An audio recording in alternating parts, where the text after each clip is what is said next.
get the experience. Okay, so it says it's up, so we'll find out. I've had a heck of problems uploading the video version, which is really just a picture of my browser and my face while we're doing the show to YouTube. So I'm trying to get a way around that. So we'll see what happens here. But so how have you been for the week So where we are located at in the United States, of it is America? incredibly hot. uh, yeah. So I've been as I'm working. It's like hell. I mean, the gates of hell just opened up, and yeah, it's miserable to work in this type of heat. Now, is it Um, Earth Hell or like Dragon Ball Z, where there's a guy at a desk that you got to check in with to start the day? we'll go Dragon Ball Z, sure. All right, it's a much But better yeah, visual. it's just been very hot, and so I go to work, sweat. The sun just drains the energy out of you. You come home and you don't want to do anything else.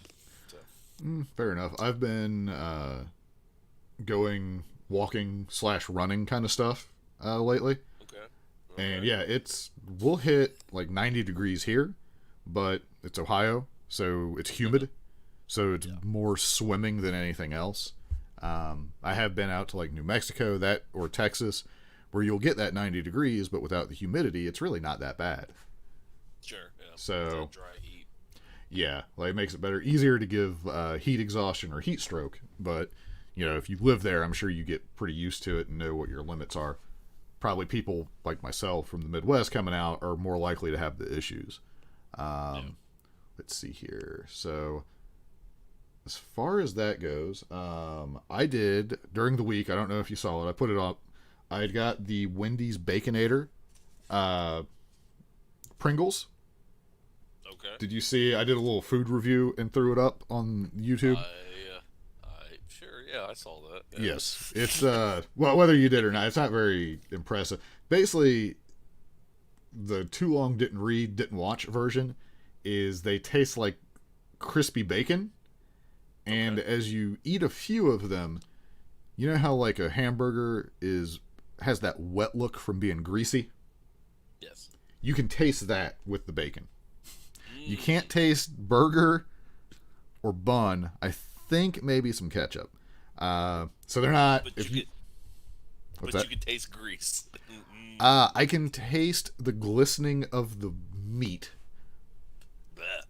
basically. Like I don't know how to explain it, because like the inside of my mouth, like a baconator is a pretty greasy burger. I can feel the greasiness after eating the chips, even though it's not really there. But it's just greasy bacon and maybe some ketchup. Uh, I mean, it was a can of Pringles, and I still have a quarter of the can left.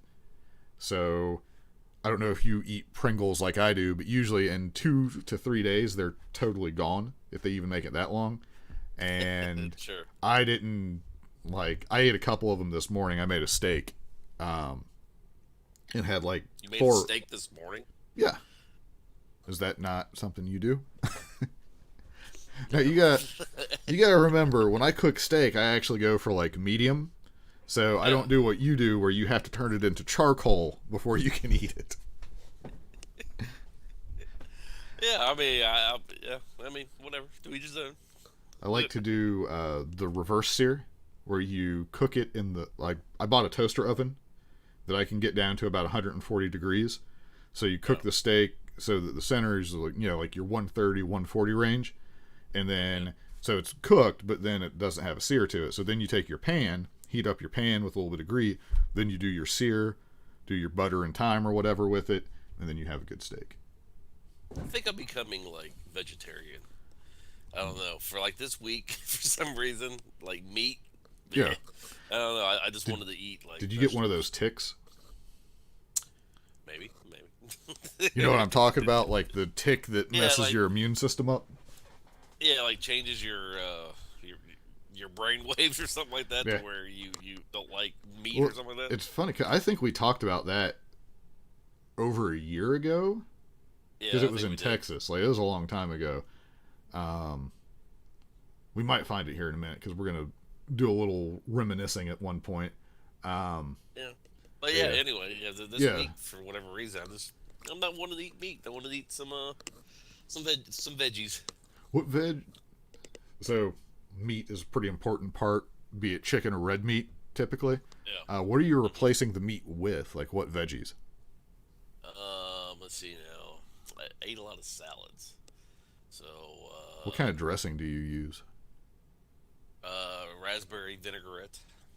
Never had that. I usually do honey mustard, Okay. but my salad Uh, is usually just lettuce, croutons, and honey mustard. So I don't even know if that counts as a salad. I'll put meat. Now, if I put meat in the salad, then we got something like some ham. Yeah. yeah.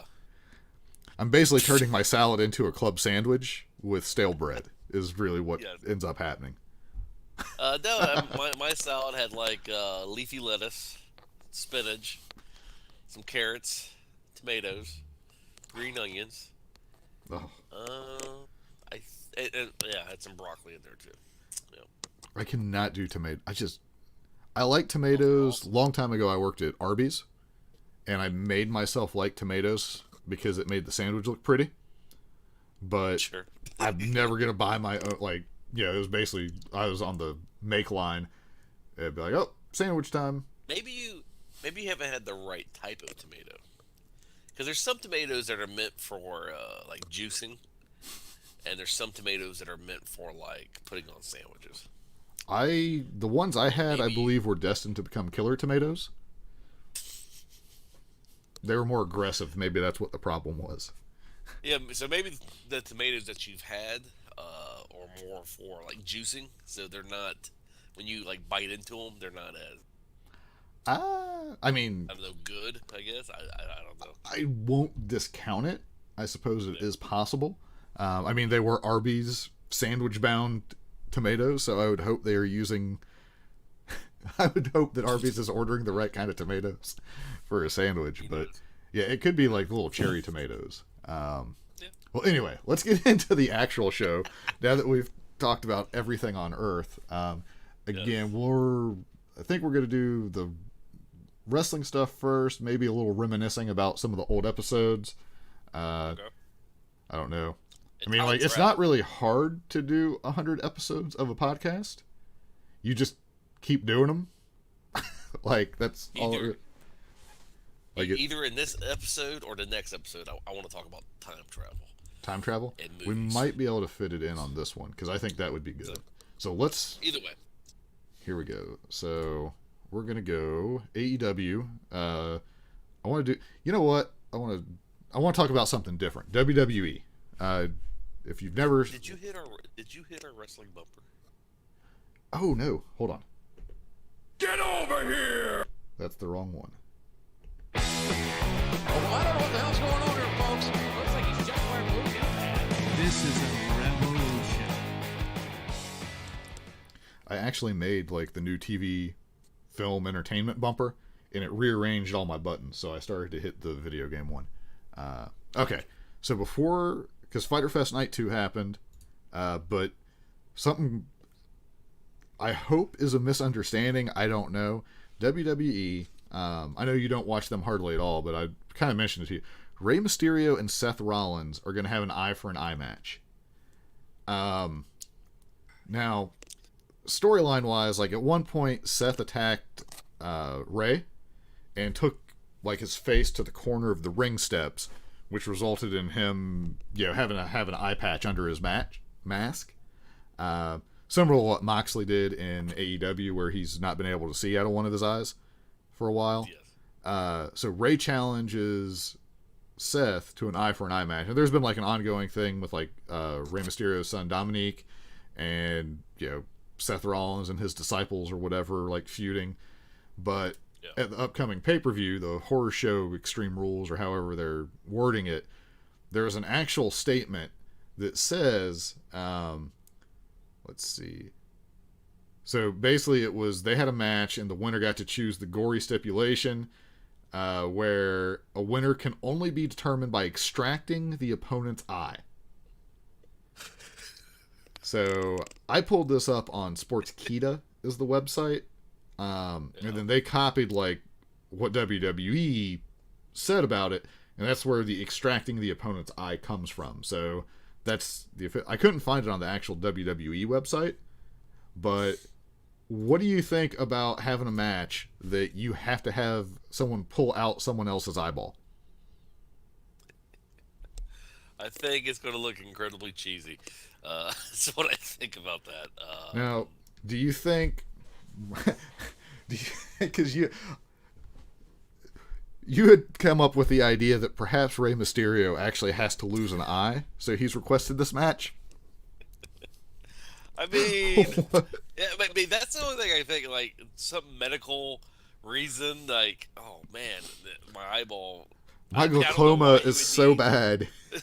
Yeah, I mean, I'm just throwing it out there. I don't know. Right. Maybe something like that. Maybe he's just like, hey, I gotta lose my eyeball. Let's Yeah, just so make just this match. I hope That's the so. only thing. That's the only thing I can think of. How I you would make mean, this look good. I assume Rey Mysterio is a lot closer to retirement than Seth Rollins, I would believe. Yeah. So I don't think Seth Rollins is losing this match. Sure. Because I mean, Well, because it's from the not rumors- getting like Moxley got stabbed in the eye, but they, you can get better from that. Like you can potentially not lose your sight. Extracting someone's eyeball, probably you don't get better Well, from the that. rumor is that his contract is up with WWE, so he's basically just Yeah, going like per from appearance or something show to like that. show. Yeah, whatever. Yeah, Right. that's the Well, rumor at least. Right. I mean, and all that stuff, like, it seems like Ray would and he wears a mask anyway. You just put, like that, the Scream mask or, like the Wraith face thing that you can see through, over the eye spot, and then, that's easy. Rollins would have to wear an eye patch for the rest of his career. Sure. Unless he has, like, when Kurt Angle had his head shaved and then was wearing the wig, due to the wonders of modern medicine, he was able to regrow a full head of hair more than he even had. So maybe Seth could regrow an eye. I mean, not Billy Kidman, what's his name? Scotty Riggs in WCW. He lost his eye to Raven, so I mean. Well, but that was just Raven convinced him that he lost his eye, is how that was explained away. Sure. I don't know. Man, WCW was so awesome. I just think it's not going to look good. It's going to look really dumb. Me.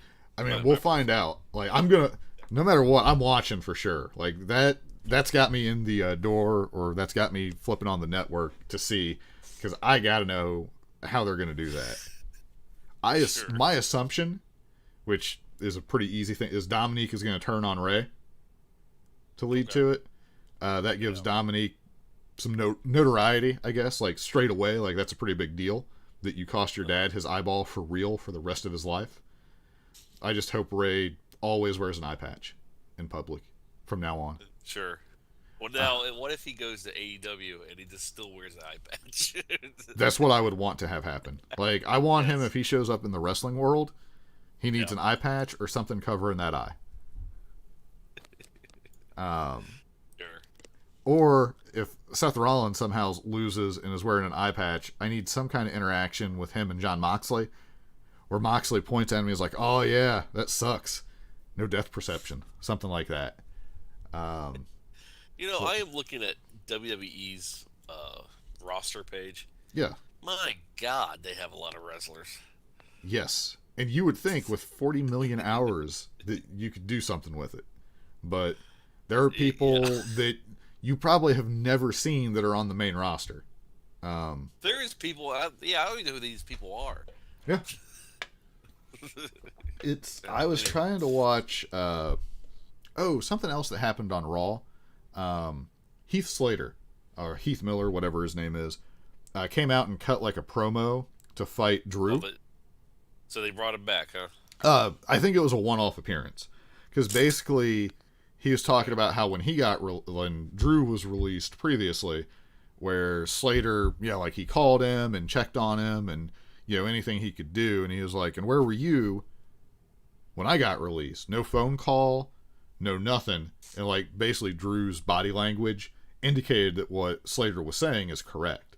And it was actually, I would say, if you get time, go and watch that promo, because having listened to some of the interviews he did after he got released, Slater, that is, I was like, man, I really want to see him get a shot somewhere. And then this promo, I was like, wow, that was pretty good. Like I was ready for like a big match between those two, because basically he was saying, I just want what you promised me, which is a match. And so they did, but then McIntyre Claymored him in like 10 seconds and won. And I was like, are you kidding me? Yeah. So I assume that was like a one-off for a story standpoint, but I'm hoping to see him somewhere get like an opportunity, because it was a pretty solid promo. Like it was very believable, and it was done very well. So I feel as often as we kind of bag on WWE, I just wanted to point that one out, because I thought that was, I wish he would have lasted a little bit better in the match, but you know, it is what it is at that point. Now, I don't know anything about this wrestler. Who? But Heath Slater? He looks cool. No, I just sent you a link. You should bring that up. He looks he has a really cool look about him. I would make this guy like my champion right away. Yeah, I haven't watched enough NXT. Yeah. He looks like he would hurt you. That's what I'm saying. He has a great look about him. He looks cool. I would make him my top heel or babyface, whatever you want to go with. I mean, pretty cool looking. What's his name? Rinku? I don't know what the proper pronunciation is, but yeah. Looks cool. Like, it looks like he's got another guy with him. So did Seth Rollins ever did his stable ever get a name? I think it's still just him doing the Monday Night Messiah, and he has disciples. So I don't know if there's a proper name for it. It's one of my more favorite things going on, though, like the little bit of stuff I catch, because he plays like that role. Like, I pretty well dislike him, but then occasionally he'll make like a really good point where you're like, oh, I don't want to agree with that, but he's right. Like that kind of thing. Gotcha. So, let's see here. All right, so on to AEW. We had night 2 of Fyter Fest, which this entire show had gotten spoiled. If you were looking for it online, Great American Bash or whatever WWE did, or I'm sorry, NXT did. The main event with Keith Lee and Adam Cole had got spoiled, but that was the only one. Fyter Fest also did not get their initial main event due to Moxley missing, basically because his wife had COVID. So understandable that he was playing it safe to not basically compromise AEW existing, it sounds like, potentially. So before we even get into it, did you like night 2 better than night 1 for Fyter Fest? Yes. Night 2 was a lot better than night 1. Yeah. So opens up, you got the Private Party against the tag champs Kenny and Adam. It's really weird just calling them Kenny and Adam, but we'll go with it. Pretty much exactly what you figured, I would assume, right? Like, I didn't think there was any chance that Private Party was going to win.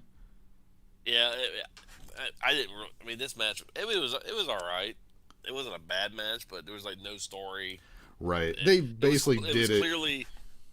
It was clearly a filler match. So. Right. I mean, it was still entertaining, but yeah, like any kind, or a crowd would have made it better. I did think it was weird where Jim Ross kept being like, "Oh, Hardy's had an influence on Private Party," and be like, "Dude, they always do crazy stuff." Like, and Matt Hardy is not the crazy Hardy, unless he's trying to say that he just directed Jeff to do crazy stuff all the time, and he's just having them take crazy chances. So. Sure. But yeah, either way, Kenny and Hangman win, and that's that. We got the best dressed wrestler, the Murder Hawk, who unfortunately was wearing the black trunks. The red are so much better. He really beat up on Joey Janela. Yes. Like, just all around. Janela got in some good offense, and they had like a couple spots. Sunny Kiss's 450 Yeah. was like, seemed like there was like, I don't know, like sometimes you'll see it and you can kind of tell they pull up or like get their arms and knees or something out so the guy doesn't just eat it. But it seemed like Kiss just landed everything on Archer with that one, where it was like, oh, that had to hurt. I was really worried about AEW storytelling here. I thought, I was like, you are not going to let the bad boy beat Murder Hawk. So the Murder Hawk has no wins. He's just... Yeah. And he's getting beat by Janela, who is not positioned. Janela is positioned as not an easy guy to beat at all. Yeah. But yeah, there would have been no way. But yeah, they did have me somewhere around the 450 splash from Sunny, like during that time period. They had me thinking that Janela might win, which I was like, similar to you, like I don't know if that's a good idea. But we got. I think it's stupid next week that Sunny Kiss is challenging for Cody's belt. It doesn't make any sense whatsoever that. Well, I think he would get a title shot. They've explained it as it's like kind of like an open challenge where Arn and Tony Khan are making the decision, or like coming up with who it's going to be. And I think it's that Sunny Kiss is going to be a very unorthodox opponent for Cody. Okay. So testing him that way, if that makes any sense. I might be giving that more nuance than it actually has, but sure. It'll be. I'm curious. I don't know if it's going to be like the best match ever, but I am curious to see how it goes. Well, from what I've seen of Sunny Kiss, I mean, he's not great, but he's not the worst wrestler I've ever seen either. Right. There's been a lot of improvement as well. Yeah. So I don't know. We'll have to see. We'll have to see, like you said. Right, but I mean, as it is right now, it seems like Sunny is positioned on the card where he should be. Yeah. Like it seems right, but I mean, giving a shot against Cody, like, well, let's see what you can do, and that might help out. It still doesn't compare.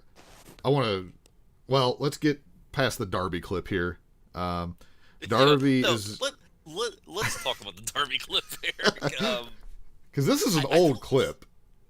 I'm pretty sure. So is he trapped somewhere to where he cannot come back to AEW? He's just trapped in a country or something?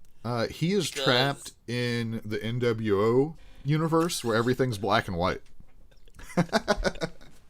I don't understand. I just don't understand some video clips. I think they're saying that he's not cleared to return. Yeah. So they're doing this other stuff. But yeah, I don't know if he got sick. Like, I don't know what the real reason is. Yeah. Well, because he doesn't seem like the type of person that would be too concerned about COVID. Right. As far as not wrestling and everything, he doesn't seem like to be that type of person. I could be wrong. Maybe he's not wrestling because of it. Right. I mean, whatever. Yeah, it's your choice, but could be him or family has like immune issues. Yeah. So I don't know. It just this videos make no sense to me. Right. But so this does because he does say it like Brian Cage. Don't think I forgot about you. Which brings us to the next segment that I was a big fan of because I'm old enough to remember this title. Yeah. I'll let you, because you are probably a bigger Taz fan than I am, if you'd like to take this one here. Oh, yeah. So Taz, man, he brought back some old ECW stuff. He brought back the FTW championship. And crowned Brian Cage as the new champion. Yeah, which I was surprised that they could use that. But I guess from everything I read about it, I guess no one owns it. I guess Taz owns it. So yeah. No, Taz, like that was 100% his. ECW didn't own it, so WWE didn't get it when they bought everything. So yeah, he is 100% able to merchandise FTW Yeah. Like that's all his. So And the FCW belt looks a lot better than the Cody belt. the TNT belt. They Yes. have addressed again that they've seen like the plating and stuff that's going to be used for it. They're still just they can't get it done yet. So at least there's going to be But more didn't done to it. But didn't WWE just release a new belt too? Yeah, they released this really weird United States title that people Yeah, so- immediately photoshopped and made it look a lot better. I'm going to Okay. assume that WWE is either using a different belt guy or they've had Yeah. that for a while. Because I read somewhere, and no telling if this is true, they actually have Yeah. like tag belts that they've been sitting on for like 3 years. Okay, gotcha. Like they were going to switch like the SmackDown belts or something. You know, But- I wonder if there's like a room somewhere Mm-hmm. to where WWE has every belt that from all these different champions. Like, I wonder if there's just a room filled with championship belts. Yeah, I'm sure there is. Well, because Be in awesome. most cases, like if you're one of the wrestlers and you win a title, you get one for home. And then if Yeah. you're the Miz, you continually lose the Intercontinental title to Xavier Woods at street fighting games, and then you lose your wife's world title from the women's division. That's why the Miz is awesome. That doesn't mean anything versus the pride of winning. Sure. So, with Cage getting the FTW belt, Yeah. do you think that makes it more or less likely for him to actually beat Moxley?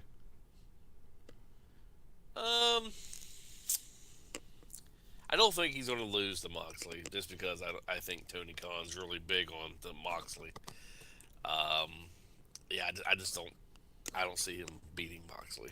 Do you think it's going to be something like a screwy finish or like just one of those fluke win type deals that doesn't hurt Cage? Not. See, I'm thinking he's just going to beat Moxley, or he's going to beat Cage like straight up. Just like Death Rider and that's it? Yep. Well, I'm it's almost... going to be impressive if he could do Death Rider to Cage just has to jump. Brad Cage. Yeah. The I almost think that Brian Cage is winning now. Okay. And he's going to have both of those just because it's unexpected. Yeah. Moxley works better too, challenging, than being as a champion right now without a crowd. And Moxley's I had some of the 100% agree worst with you. luck Yeah. you can have as far Yeah. as how, like, injury, the infection in the elbow, no crowds, his I mean, wife so catching having COVID. Having championship belts on heels Yeah. is a much better way of going about things right now if you can't have crowds, because It heels seems like are it. able to do it. Yeah. Well, the type of promo they can do too, because like Taz can run down anybody. Moxley kind of just Yeah. has to invite somebody to challenge him, or he's directed at that. If he just loses it and goes nuts on everybody, that's almost better. But Yep. either way, even if Cage loses, them pulling out the FTW belt definitely gives him something to do and talk Yes. about. So, because And it gives another belt. yeah, it's just for something AEW. like they don't have to defend it, obviously, or he does the thing where he only defends it against like jobbers or something. But Sure. like it'll be real interesting, and I think for Cage's situation, things have not played out well for him either. But man, it seems like he's positioned in a pretty good spot, no matter what. As long as if he gets beat by Moxley, as long as he goes on and starts wrecking people after that, I think he'll be fine. Especially with Taz having the FTW championship, should be pretty good. Agreed. And that promo by Taz talking about that being some renegade stuff and all that, that was good. So, all right. So next we have our main event of the night, regardless of where it came. 8-man. You had Butcher Blade, the Lucha Bros, against the Bucks and FTR. This match was crazy. I mean, yeah, I love Lucha Bros. I mean, they're just their look is nice. I like the way they wrestle. I Uh, my only Blade issue, of the Butcher. Yeah. I think Blade and Butcher came out a lot better at the end of this, especially with the end Yes. result being like their team winning. Um, Yes. Which I was shocked by actually. I didn't see that coming, but I like it makes sense in a way where something just went wrong. My only issue with the Lucha Bros, I have two issues. One, sometimes I feel like they just stop selling. Like they're just like, I'm done with that. I'm just going to start running around now. And I think they have too much fear. If they You could notice he doesn't do it a lot without crowds it's stupid. without crowds With without crowds, crowds just shoot. Oh man, It's just you throwing your fingers in front of somebody's face. Yeah, like I mean, it's good as a taunt, but so the one thing, the Bucks and FT, like both teams, like both 4-man teams, were working really good together. Yeah. Because they had like the dark on dark with Butcher Blade and Lucha Bros. They had like a 4-man Super Omega Death finisher where they combined all these. Against the biggest jobber team I've ever seen. You basically had like Superman, Thor, the Hulk, and like the Flash against like me and you. Yes. Like us trying to pull a bank heist, and those dudes got obliterated. But let me see. They show like Tully and Sean are scouting FTR in this. Still hitting at the horseman thing. Yeah, and I will say from Dark, Spears fought Brian Pillman Jr. And I thought it was pretty good. yeah, it was a decent. Like, I mean, it wasn't anything fancy, but I'm buying into Sean Spears a little bit more. I just like The that only problem. they did the story where he was a joke, and then Tully yelled at him, and they're following through with it, and they're just taking their time with it.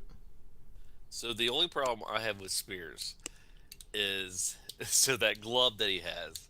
Yes, When he puts that metal, whatever it is, that piece of metal in yeah, his glove. fist pack. And I saw it on this week or last week's Dark. He actually corrected it, but before he would just punch him right in the face. but the metal was actually in his palm. Well, yeah, because it's a And I was fist like- pack. Yeah. So with last week's Dark, he actually palmed like Brian Pillman Jr. right in Right. the face. So, Have you ever punched anything like where you take like a roll of quarters or something and you punch something versus punching it normal? You still get like extra out of it, but yeah, I understand what you're saying. Like palm strike with a hunk of metal is going to be better than a fist probably at that point. So sure. Yeah. I don't know. but either way, I like that he's only used it once to win a match and then he's just doing it afterwards.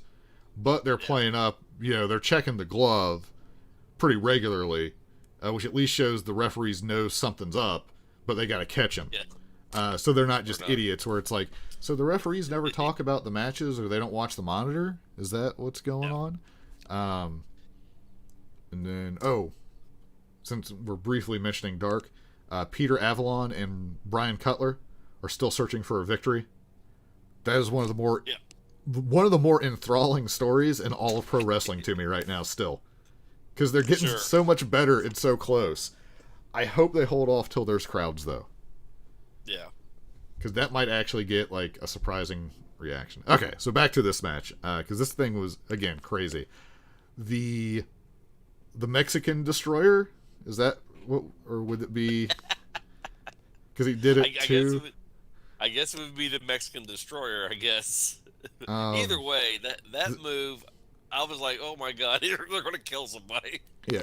So the ones on the apron, oh my god, basically it's like a running, diving, flipping pile driver from the ring apron to the outside onto everybody.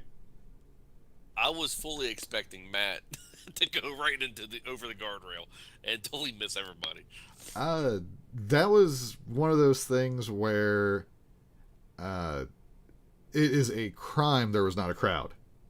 Yeah. Like, just, I really think, like, a lot of the wrestlers, like the Now, Young Bucks and Lucha Bros are going to be pretty much the same, but you're going to have some wrestlers that are so much better after this no crowd stuff. Once they have like something to react to and like oh, they really like that, we'll keep going. I think things are going to be, I hope, good. Yeah. What do we got? So there's just find a way to watch this match if you haven't seen it. Yeah, it was pretty good. Like, I can't even. It's a little bit spotty. I'm sure people could have some complaints about that. But, like, at one point, FTR was going to go for the Goodnight Express, and one of them got taken out. So it ended up like the other Buck came in, and basically they were doing each other's finishers with each other because they knew each other, showing, like, some teamwork and stuff like that. He does all kinds of stuff like that. The finish basically happened because what's his name? Dax, I think it was holding Pentagon. Matt tried to go for the super kick, and he got out of the way and hit him instead, and that led to them doing some kind of crazy driver. I've never seen him do that move. Yeah. Like where he took him up, kind of like the normal Penta driver, I guess, and spiked him with it, with Phoenix. But either way, like, so upset victory, I would have to say. Yeah, I was really shocked that they beat them, but I'm happy. I mean, right. Well, then, because yeah, I want to see the follow up to this because towards the end, like, there's just a real brief shot of where the Bucks and FTR shook hands. So hopefully it's like, we've done enough tag team wrestling. We know that kind of stuff happens. I don't think it was obviously not intentional. But we're gonna build to their match. Tony Khan needs to, I don't know, find a way to get what's his name? I forget his name. The bastard. What's his name? Pac, yeah. Pac, over here, whatever. Smuggle him over. Yeah. Smuggle him over. Use your soccer connections, whatever you got to do. Because I think dress him up in a Fulham jersey and sneak him over. Something, I don't know. Because I would like to see the Death Triangle, get some. Actually, do something. Well, yeah, I mean, because they introduced them. They're another victim of the COVID. They introduced them right when COVID happened. So. Yep. Now it's unfortunate. Yeah, I don't think anyone's letting their people come to America right now. So, United States. I'm sorry, not like the continent of America, but. America. I mean, there's so many people that they don't have access to right now, and I'm enjoying, like, there's still people you don't see every week, and they're doing pretty good with it, but yeah, this whole thing just kind of sucks. All right, so you got Big Swole gets kicked out of the building, whatever. Like, I'm a fan of Britt, I'm a fan of Swole, but it was just kind of like a segment that was there. Nyla Rose comes out, beats up a couple people, says that she's going to have a manager. Okay. Yep. But who do you have any guess as to who it's going to be? I would say the most likely would probably be Vicky Guerrero. Okay, that's what. Did you listen? I don't know if you ever listened to it. It would be funny. No, it would be funny if she gets Medusa, because Taz brings out, because she mentions Taz giving her the FTW belt, or giving Brian Cage the FTW. Medusa gives Nyla the old WWE Women's Championship belt. That would be funny. Hopefully they don't do that. Just because I was super worried this week that one show or the other on the actual show was going to talk about the spoilers for the other. Sure. And that didn't happen, and I'm glad. They did kind of make a little bit of a rib on it on being the elite, but they didn't actually say what the finish was. They were just like, could you imagine having that? But at the same time, too, I think they were making fun of themselves because their entire second night was spoiled. So, well, it would be funny if Medusa came out holding a trash can. They'd be like, this is the original trash can. I kept it. This is the one that we threw it into. That'd be funny. My guess was going to be. Oh, go ahead. I'm sorry. No, I'm going to. Realistically, I think it's going to be Vicky Guerrero. I had listened to the what's it called, the AEW Unrestricted podcast, because I had some time this week, and Nyla was on it, and she talked an awful lot about Vicky Guerrero, so that makes me think that Vicky would be the person to have. If not that, maybe Awesome Kong. Yeah, but maybe. I do like though that whole promo was basically saying like, managers make a difference. Yeah. So bringing back managers, actually having like stables, I'm all for, because I've watched a lot of older stuff where you had like the Heenan family, or like all the guys with Jimmy Hart, or whoever it was, and it's like, It is true. I kind of miss that. Managers is very old school, because it seemed like everyone back in the day had a manager. Right. Well, I mean, they've done it pretty good. Like Arn is treated as a coach for Cody, but he does interfere in the matches. But it's basically you're having someone on the outside that's helping you. So, interesting. So Colt Cabana looks like he tried to cook himself. I read somewhere like that the hematoma that he has is legitimate. Okay. Which is horrifying to think about. Sure. Because, good lord, I can't imagine how much that had to hurt. But yeah, anything. I mean, basically, we had Mr. Brody, Stu, and Cabana against SCU. Yeah. Dark Order with Colt win, basically. The only thing I really took away from this was I would love to see Scorpio Sky versus Stu Grayson in a one-on-one match. Okay. Yeah. I liked that they are because Dark. You saw that they're kind of moving Scorpio Sky away from the tag. SCU, which right. Well, they've been talking for a couple of weeks where he's going to focus. Like he's still part of the group, but he's doing singles. Mostly. Unless they need like a three-man team. I can see him in the future being a TNT championship winner, or the big gold, big platinum there. Yeah. Now I think for sure that he'll have the TNT title at some point within a year, I would bet. He might even be the guy to take it off Cody. But yeah, he definitely could be a world champion, I think. I mean, he is so good. Yep. And he's not bad at talking either, so let me see here. Is Scorpio Sky is he Brandy's cousin? I have never heard that. I thought I thought he said in an interview with her that they were cousins. I could be wrong. But no clue. We'll have to look. We'll have to look that up. But yeah, I have never heard that unless it was like slang, like for good friends or something. Sure. I have no idea, but I'm curious about that. I might try to look that up here in a second.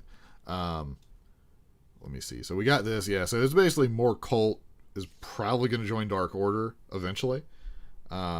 Is the end here. Big Swole has snuck into the building. She caused poor Britt Baker to have her nose surgery finally. Yeah. Because I had to watch that thing on like a YouTube video or something because I didn't understand what had happened. But she basically created Rebel to throw her arms up and hit Britt in the face. Is how that happened. Yes. So I was like, at first I thought it was like she threw something at her. I was like, well, that's not very good guy like at all. But it was an accident, I guess. So all right. So the last match of the night, Orange Cassidy and Jericho. This match sure could have used a crowd. For sure. Yeah. And when Jericho said this was his best match in his career, I'm like, really? Did he say that? I thought he just said that it was one of his favorite things that he's done. I didn't think he said it was the best match. It was the best match that he's ever done in his career. Which, no. Yeah, that I would disagree with. Now, it being one of the more enjoyable things he's done, I could see that because they basically did something different with Orange. Like the way he was presented in the match was a little bit different. He finally did the thing where he does like the shin kicks and then actually does a real super kick. I've been waiting for him to do that forever. I don't know if he ever did it on the Independents, but like I myself, now the 8-man tag match, just nothing was even close to that on this card. So, sure. But I mean, this is totally a different match. I liked the match overall. I thought it was good. It made Orange look pretty tough. But in the end, I mean, Jericho wins. I'm a little bit surprised, but not really, I guess. Which is about as neutral as I can be on it, because I could see going either way. Apparently, a lot of the wrestling news people, if you want to call them that, were not a fan of this match for some reason. Okay. So, I don't know. Why? I mean, well, there was one thing ever, but... Right. Well, there was something where I don't know if it was like, no, again, I don't subscribe to anything because I'm not paying the money for it, but someone like quoted something that Meltzer said where he was basically saying Orange Cassidy's main event push just wasn't doing it, but then quoted like ratings where the ratings were like some of the better ratings or something. So it was like a very contradictory thing, and I feel like something just wasn't said right. Gotcha. But I know like people just didn't seem to take to it too well. Like from the little bit that I could tell of online reaction, I thought it was fine for what it was. I mean, it's like you said. I think Orange Cassidy is a character that needs fans. Without the fans, he's just a lazy wrestler. Yeah, it's just not the same without people reacting to it. Exactly. I mean, they kind of explained the character pretty well during this, though, with Jericho. Where it's like, yeah, I get it, you're doing your own thing, but it's a mind game. Like, yeah, they've made sure to point out some of it is Cassidy playing a mind game with people to kind of get them off their normal game plan. Sure. Showed him as being tough. Judas Effect is still just the end of the game finisher for the most part. It seems still like no one-wing angel, like but yeah, it seems like the Judas Effect and the one-winged angel are the only for sure finishers that you don't kick out of as of right now. Yeah, well, I like too that like no one hit their finisher until the end. Yeah. Let's see. So that's basically the end of this. You had mentioned something, Tony Khan tweeting about ratings a lot. I don't know. Tony Khan lately has been, and when I say lately, like over the past couple months, been tweeting stuff out. And I worry about AEW when I see him tweeting stuff out. Mm-hmm. I worry that it's going to be like a Vince Russo type thing, that eventually I'm going to see him on air. And he is not the type of person I want to see on air because his personality is very awkward. Yes. So, I don't know. I mean, when he refers to himself as Big Arms Tony in a tweet, I don't know. I'm just like, right. You've been hanging out with Cody way too much, I think, because that very much seems like a Cody Rhodes nickname right there. I understand the concern. I'm less concerned about it because, like one of the comparisons would be like you never see Vince tweet anything. Sure. That's because Vince. I'm about to make a wild assumption from everything I've heard and how WWE does stuff sometimes. I don't think Vince cares about the audience very much, so that's why you will never see him address the audience. I think Tony wants to have the show be as good as it can, and now he might be erring on the too far one way. Like, you know, you have Vince on one end and he's like the polar opposite at this point. But I mean, he is a younger guy who's more aware of social media and stuff. So he's sure. That's something that does. So I can understand where if you open up your Twitter to look at something or whatever, and you have 300,000 things talking about ratings, that you're going to want to, like, it's going to be hard not to give an explanation. And I still I don't understand. Well, I understand it, but like the whole demo versus total viewers. I would think that the more impressive number is total viewers, but I understand from a business perspective, the demo is what actually gives you revenue, so to say. But it's just such a weird thing, because basically either side can claim that theirs is the better. I don't understand. I just thought his tweet was not necessary. I mean, why feed the trolls? You know, I mean, why even acknowledge it? Maybe if TNT is happy with you, and you're happy with TNT, I mean, why even mention it? Fair enough.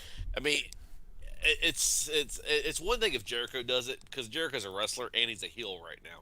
So I mean, it just comes off better, right? With or Jericho doing it. What if he would have just done like a more fact of the matter tweet of all he would have said, be like, there's two categories. You have total viewership and you have the demographics. The way they organize it is the demographics is the most important to the networks. So we're very happy that we're doing well with the demographics. Would that have been much better for you, where that's just like stating like more factual stuff and leaving nicknames for yourself and other things out of it? Big Arms Tony here is happy with the ratings. Now, what if he would have posted a video doing the Steiner Math promo about demographics versus total viewership? Would that have made it better? No. If he would have just went full on crazy about it? I don't want my CEO of a wrestling promotion that's not a character doing something like that. It just, I don't know. I would have bought a Jaguars hat immediately. Because then you go into the realm of like Dixie Carter, of like Eric. But I don't know. It just, yeah. Hopefully he stays off the TV. Yep. Because that never goes well. All right. So I think, is there anything else wrestling wise? I mean, we got Fight for the Fallen next week, where you'll finally get the FTW champion Cage against AEW champion Moxley. And you had pointed out, like, what, 5 minutes after it happened, the Wikipedia for Cage had been updated? Yeah. It's like, was Taz in the background, in the back room, like, oh yeah, FTW? I mean, because literally the FTW championship was, like, updated right away. So, I mean, someone there was on it, because it was probably Tony. Tony Khan was back there like, I'll get on it. I'm Big Arms Tony's got this, Taz. Big Arms Tony. All right. So before we get to the time travel, I want to talk about our journey to 100 here real quick. Okay. Probably only take a couple minutes. So we started this. The first thing we put up, we did like a mission statement deal, and then like our first episode, all the way back the end of September in 2018. I think we actually started in August, but we had issues. My one laptop completely died. Yes. Then we had to figure out some other stuff and some logistics. But so when we started it, the Agony of Positivity name is basically we were trying to talk about stuff we didn't like and find positive sides to it. So one of the first one is something that still holds true to this day. I don't know if you'll remember this one. Prius Rage is what I was calling it, where my car is a Prius, and driving on the highway, people cannot handle being passed by a Prius. So they have to speed up. So if you're in like a left lane and you need to get over for an exit, you just can't. They just won't let you pass them. They can't handle it. People drive aggressively against Priuses because I assume an ego or something. It could be. Yeah. But I think the positive I came from is I had to be more mindful while driving, so less likely to be in an accident. So that's kind of what we were doing early on, and we had this sweet yellow on multiple shades of yellow and brown lighthouse, like a beacon of hope is what we were going for. Is there any of the early ones you remember that stuck out to you?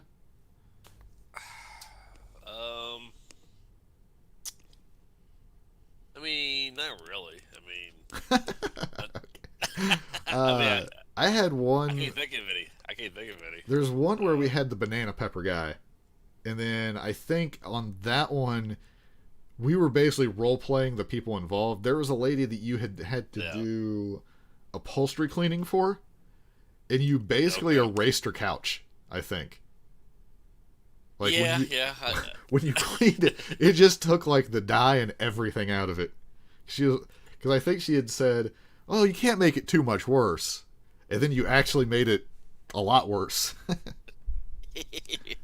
Yeah, I remember that one. And then for banana pepper guy, that was basically when I delivered pizza. I had a guy for about 5 minutes straight scream the words banana pepper over and over. Let me see here. We had. I liked our. I did like how we did stuff where like holiday stuff. Yes. We made it theme. I think we need to go back to that. Yeah. We have the one Thanksgiving one we just titled Gobble Gobble Gobble. I have no idea what happened on that show. Yes. Things like that. Let's see No. here. We had. There's no we named it that. It's Ross named it that. We're in this together here. We got a few different ones where we did like one also where we talked about video games or a movie specifically, thing like that, which is kind of like what led us to what we're doing now, because we were kind of running out of super negative stuff. Little did we know what 2020 had in store for us if we would have just held off.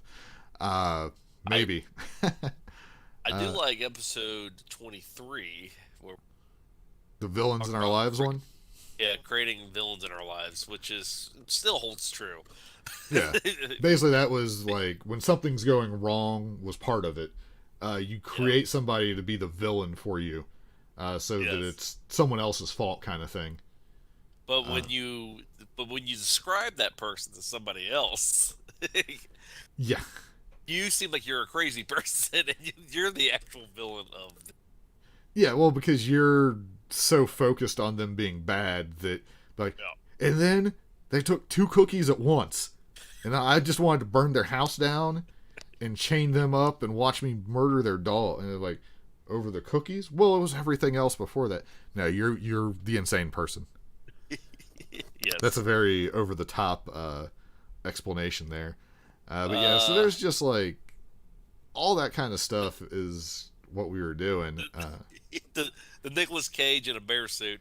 Yes. I don't know what the episode was about, but if we talked about the Nicolas Cage being in a bear suit, I mean that's all you need to talk about right there. Yeah, my title is not very descriptive because it is Nick Cage in a bear suit, and then the other stuff on the show was not Nick Cage in a bear suit. Yes. So who knows? Wicker Man's such a good movie. I've never watched it, but I just assume that it is. We had when the Bird Box Challenge was a thing, yes. Which I assume we just panned people for doing that because, good Lord. The Bigfoot, if I see something that I don't know, I shoot at it guy, which was the crazy hunter. Well, we don't know if he was a hunter or not, do we? He was just some guy that he was like, I saw something that I didn't recognize. I figured it was a Bigfoot. Yeah. And I tried to look up a follow-up story on that, and there's no follow-up story. So I don't know if they got the guy or not. Yeah, we had... So he's going to be a legend, like Bigfoot himself. Or murderer.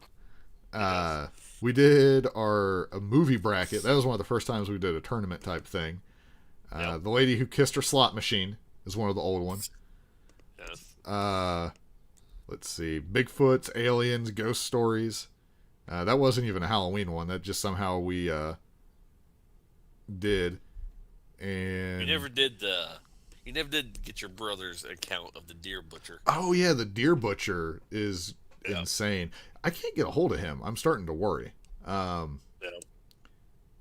Basically like these people had found like a dead deer on the side of the road and strung it up while they were moving in next door to him, and then they're like, oh, it's still warm when we found it, so it'll be good. and they just hung it up. They didn't. There's a proper way to clean a deer. They didn't do any of that. They just hung it up and let it. And when it came time to cook it, they made a fire outside.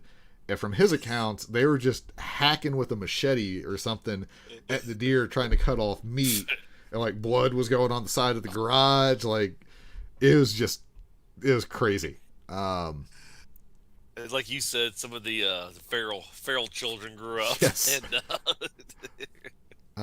what else we got now here? this episode 39, it is the most downloaded thing on our podcast.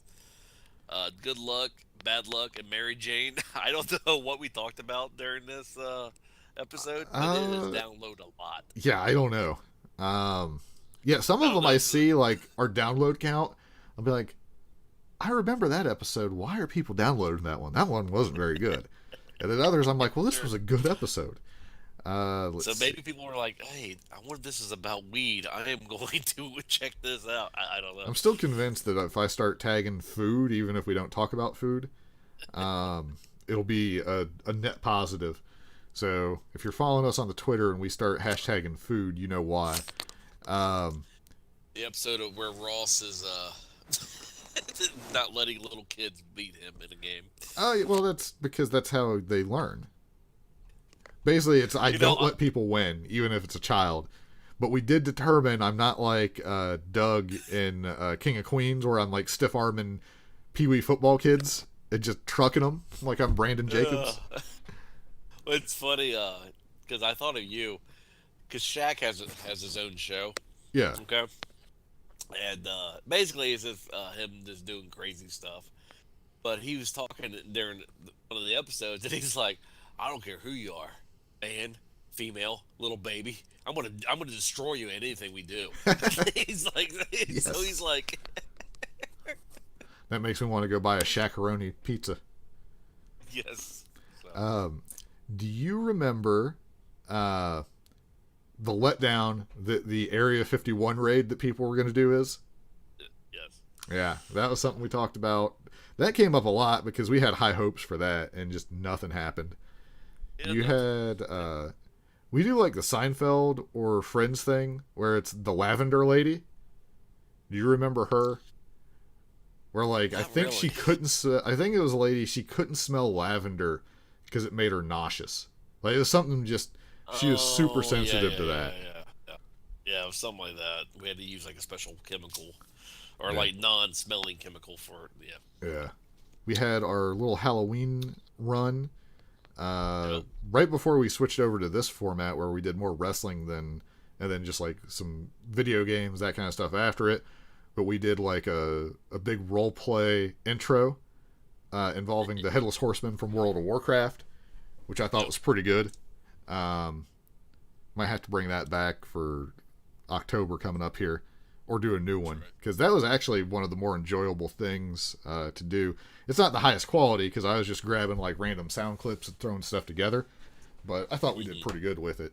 And then we switched over to our wrestling video game film format,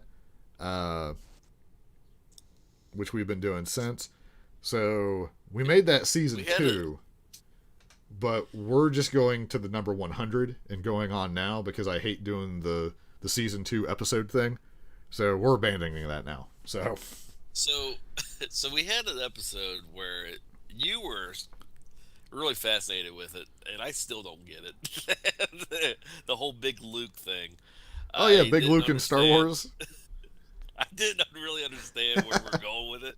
You were really excited by it, and so I tried to pretend to To go, understand what we were talking about, but I still to this day I have no idea what we're talking about. there's in the Star Wars universe there are 2 Lukes, and basically people did these size comparisons, and it's really probably just the way they film stuff, but it's where if you're into Star Wars at all and you've never heard of it, look up the Big Luke Star Wars theory and you'll be entertained for at least 5 minutes, I'd say. Sure. So Yeah. let's go. So that's a little bit of a stroll down memory lane. I'm pretty sure we're going to keep doing like wrestling and talking about other stuff as it is now. So, yeah, feel free to stick around, obviously, if you've been listening for a long time. We definitely, when we switched over, we definitely dropped listeners, and then we've picked them back up over time. Although we are much less international than we used to be, unfortunately, because we were all over the globe. I tell you, man. It was the it was the Australian episode that we lost people. Who would have known? It wasn't like we were like making fun of kangaroos or anything. Like, I think it was just because we were doing like the holiday thing and talking about it then. And Yeah, apparently they're not a We fan of the lost them. 4th of July or something.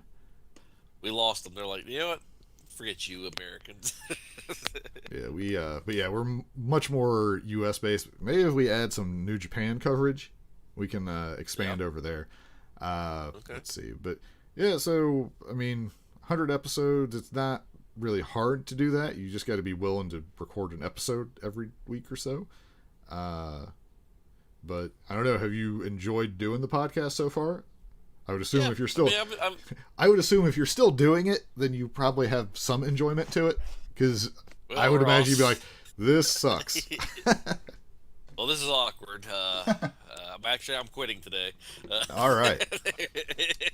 Join us next week for a very awkward solo podcast where I try to find a new host to go with. Yeah, I mean, I've enjoyed it. It's been fun.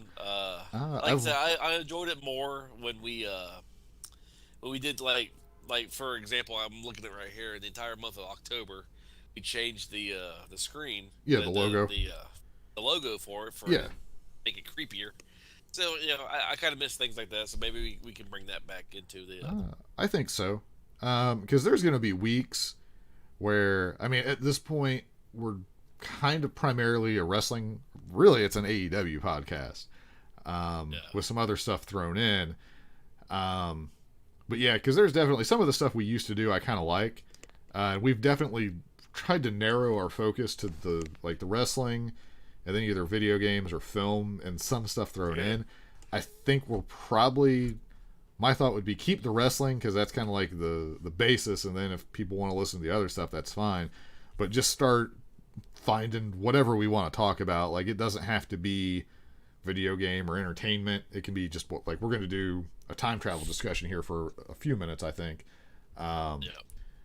So what do you think? Think that seems like a good idea, or? Yeah, I probably. mean, I can make more bumpers too that way. So, Yes. speaking of which, we'll talk about that off air, obviously. But yeah, I mean, like, we might change some stuff up a little bit. Maybe we'll get a new logo again. This one took let's way too long. let's go to video games, just because I have something to. Okay. Maybe it's not a lot, but just a little bit to talk about. So. Get over here!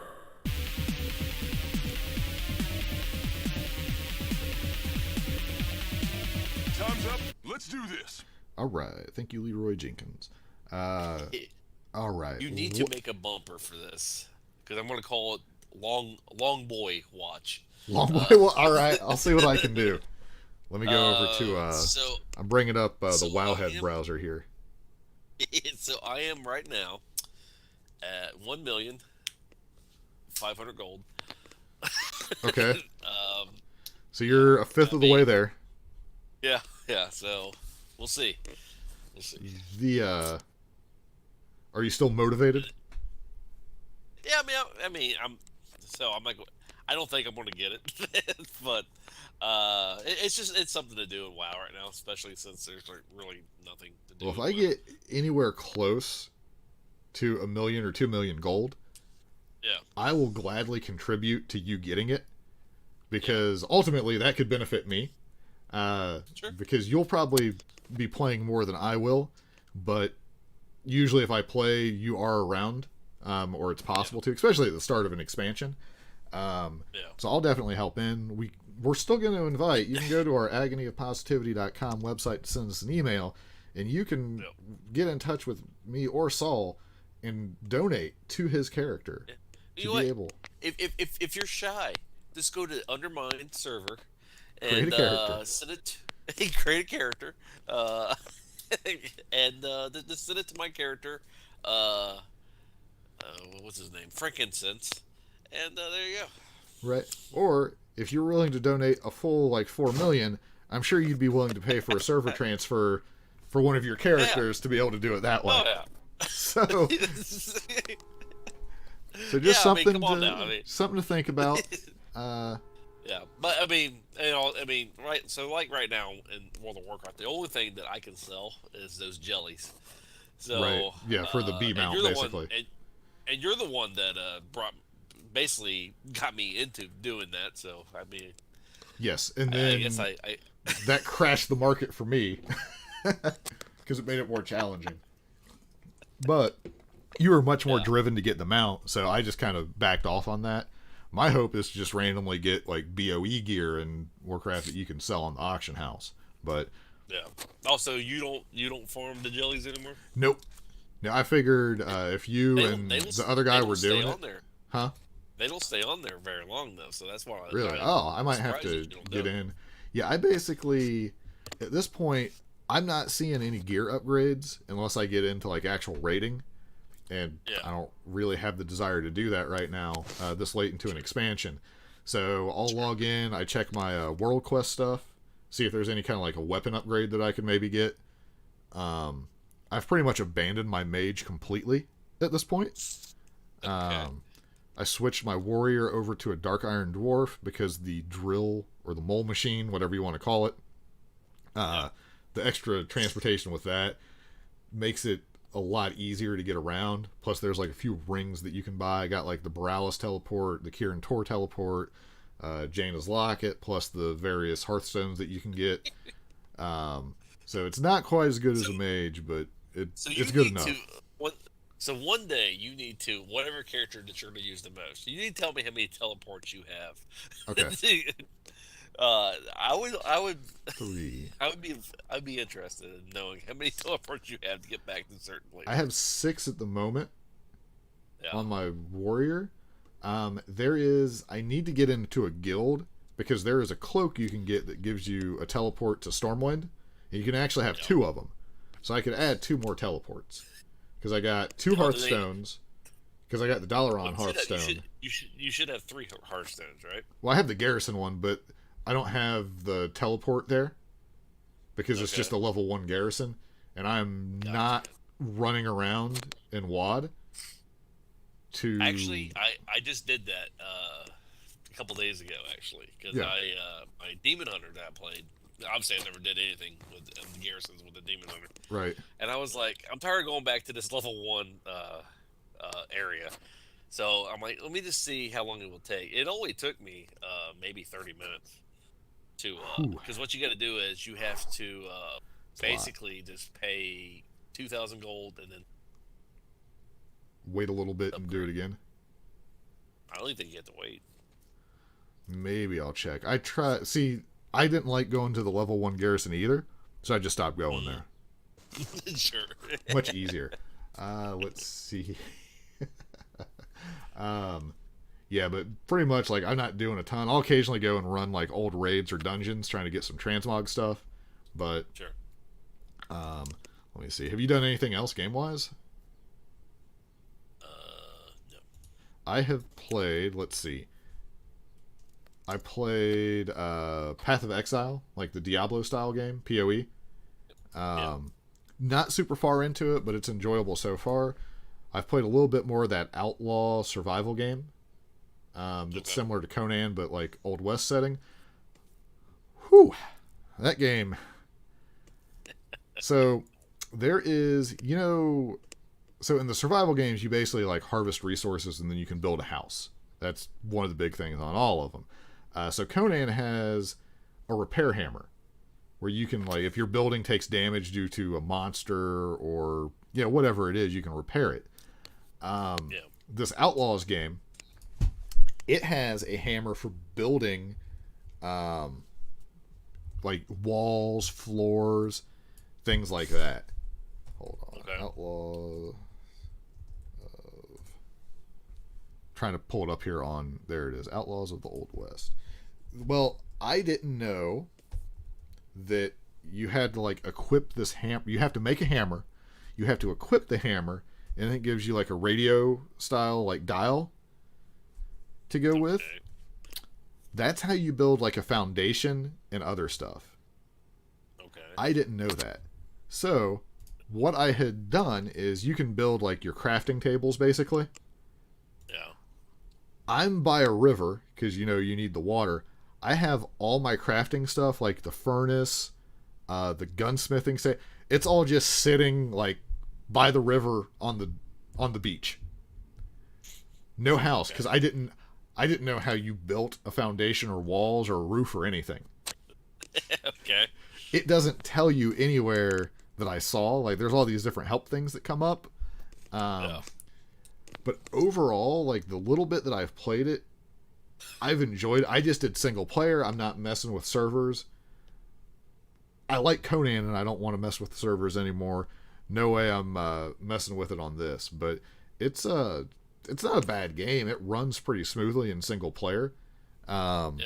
But I've just been like trying to play a little bit of games here and there, so I'll have a little bit more as I get further. I was able to make a gun, so the bears that kept killing me, I could finally kill them.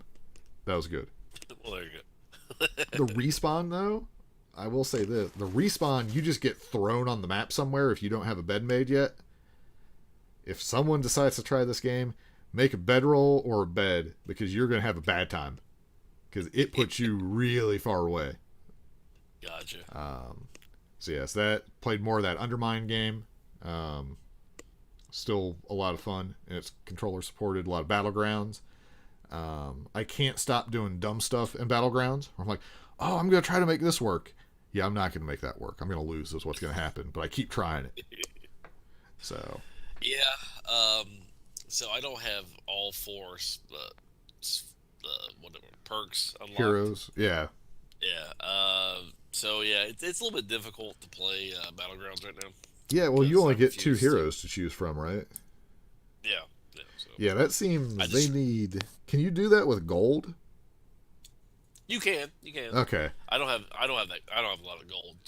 Okay. Usually, when I get 100 gold, I just buy like a pack. Right. Even though I don't really need a pack, I just buy it anyway. Yeah, I'm up to. I have a lot of gold right now. I wish I could send you some because I gladly would. Because I have like 100,000 gold or 10,000 gold or something. It's a big number. Let me see here. All right, so yeah, that's all I got. I've basically just been screwing around with video. Brawl Stars on my phone, still playing that. I might go into detail on that one day because I've mostly been enjoying it. They did like one of those passes like Fortnite has. So, all right, you want to talk about time travel for a few minutes, or do you want to hold Sure. off on that? We're at about an hour 20. It's up to you. I mean, yeah, we can talk about it because I don't think we're going to get too in depth with it. So. All right, I'm gonna hit our new bumper here. Maybe I could move the Earth out of the way. If we had a week, I couldn't list all the reasons that would. King Shark is a shark. Not the beast!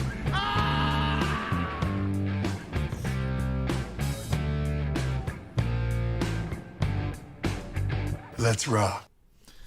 And we got Al Bundy at the end saying, "Let's rock."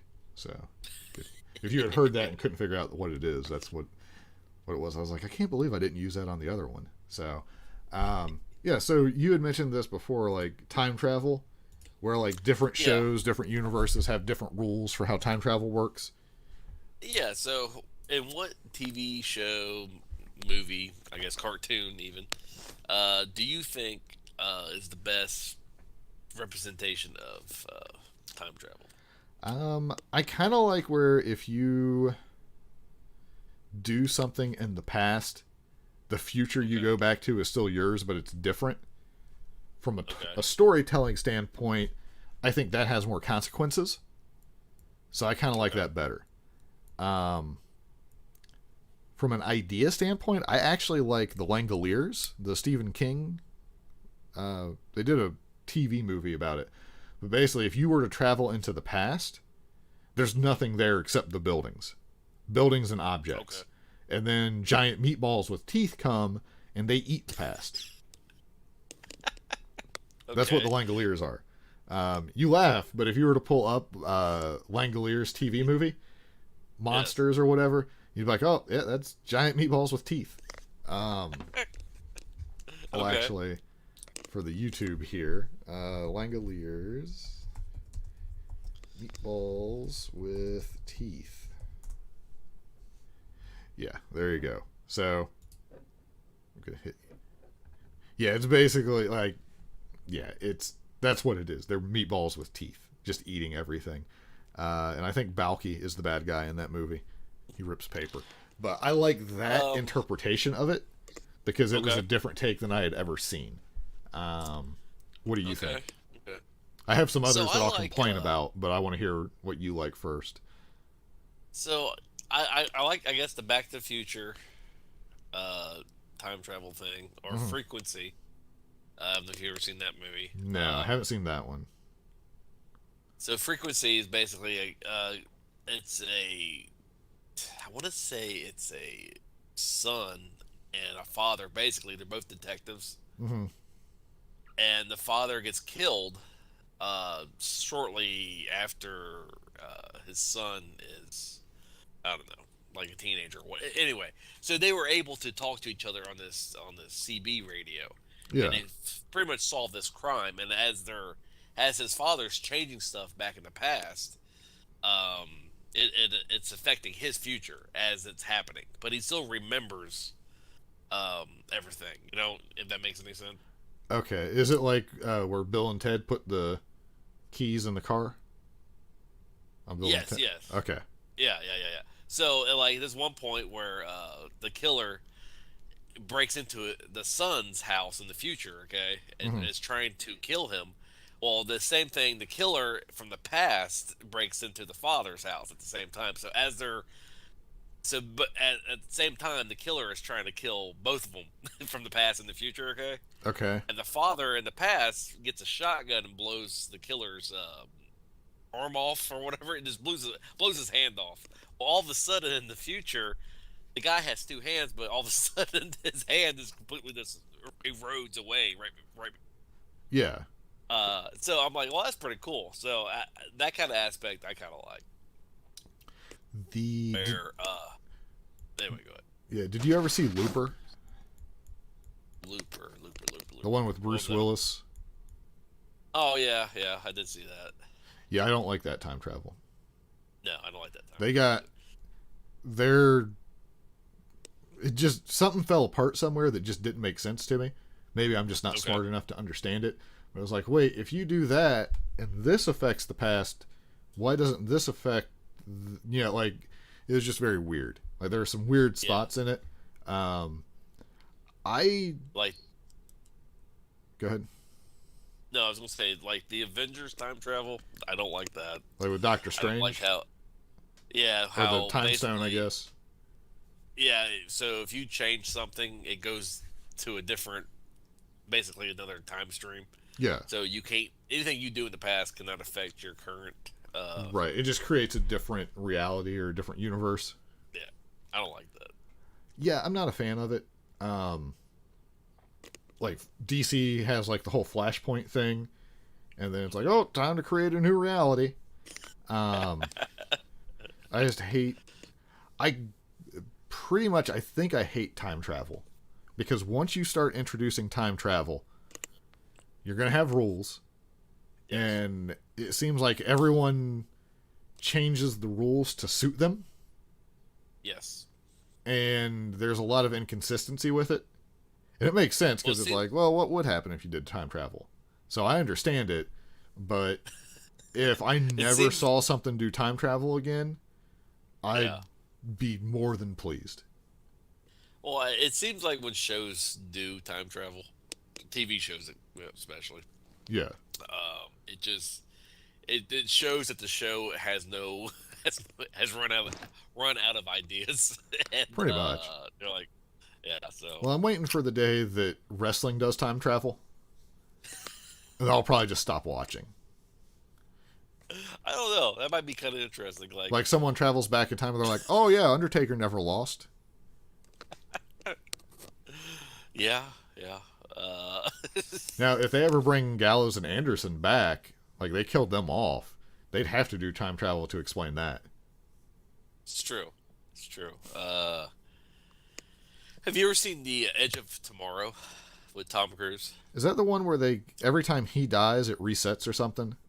Yes. But he retains That the is- knowledge, but no one else does? Yes. That is very good. I have if you've heard never that. seen that movie, watch it. Didn't they change the name of that movie from theater release to when they re-released it on like DVD or whatever? I have no idea. I thought at one point it had a totally different name that made way more sense, and then they switched it to the other name, but maybe there was time travel involved, and that's why I think that. It was like the Mandela effect kind of thing. Sure. Yeah. I mean, I don't know. Yeah, I've wanted to see that because it's basically like him playing like a roguelike game, isn't it? Like basically he gets further much. along each time. Pretty much. I mean, so he is pretty much just a total loser, basically. That has no fighting skill whatsoever, but he dies so much, and he starts learning more and more abilities of how stuff. And it's just a single day.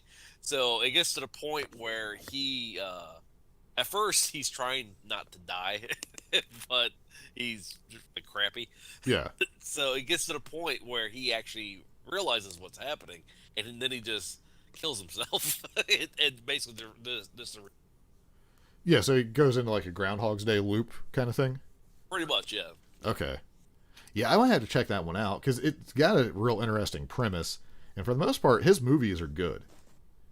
Like he usually nails it, and he does crazy stuff like hang on to the side of an airplane, for real. So, Yeah. let me think. If see, that's kind of like I don't count that as time travel, but. Okay. It's How would you sorta, feel kinda. being one of the other soldiers? I'm assuming there's like soldiers involved with that. That Yes. all of a sudden this guy who knows nothing is freaking Captain America on day one. Yes. Yes. Like that would Yes. have to be like, where'd they find this guy? I'm assuming they make some jokes about that throughout it. Yeah. I mean, as it goes on, people are realizing like, like, wow, this guy is like really, really, really good. So, Right. Yeah. There's something going on. Yep. All right. I hear they're making a part 2 to it, so I'm pretty excited. I think you've sold me on watching it, so I might try to watch that over the weekend. Watch it tonight. I have some free time coming up next week or two that I think I'll be able to fit it in. Maybe. It's very difficult for me to put things in because I'm a special kind of lazy. It's really what it is. So Well, yeah, I got nothing I else today. have nothing else. So maybe we should just end it because now All we right. just have people just have us going. Oh yeah. Back to live your life like a goose. That whole thing. If you want to get a hold of us in some capacity, we got the Twitter, which is the AOP podcast at the AOP podcast for Twitter. You can go to the agonyofpositivity.com website. Scroll down. There's the you can put your email and your message in. You can get us that way. So if you want to donate 4 million gold to Saul, you can coordinate it that way. We'll give you a big thanks on the show that'll do nothing for you, but it might feel nice. Oh, Russell Talk just posted on Twitter that Renee Young and Joe Moxley, wow, Yeah. John Moxley have tested negative for COVID. Excellent. So that means that our main event for Wednesday should be intact. Should be. Well, that is good news. Well, and I mean, I would expect her to be negative at this point, but him not having it is a good thing out of that whole mess. Yes. So probably no good for anybody. So, all right, everybody, we will catch you, I assume, next week unless something super crazy happens. See you then.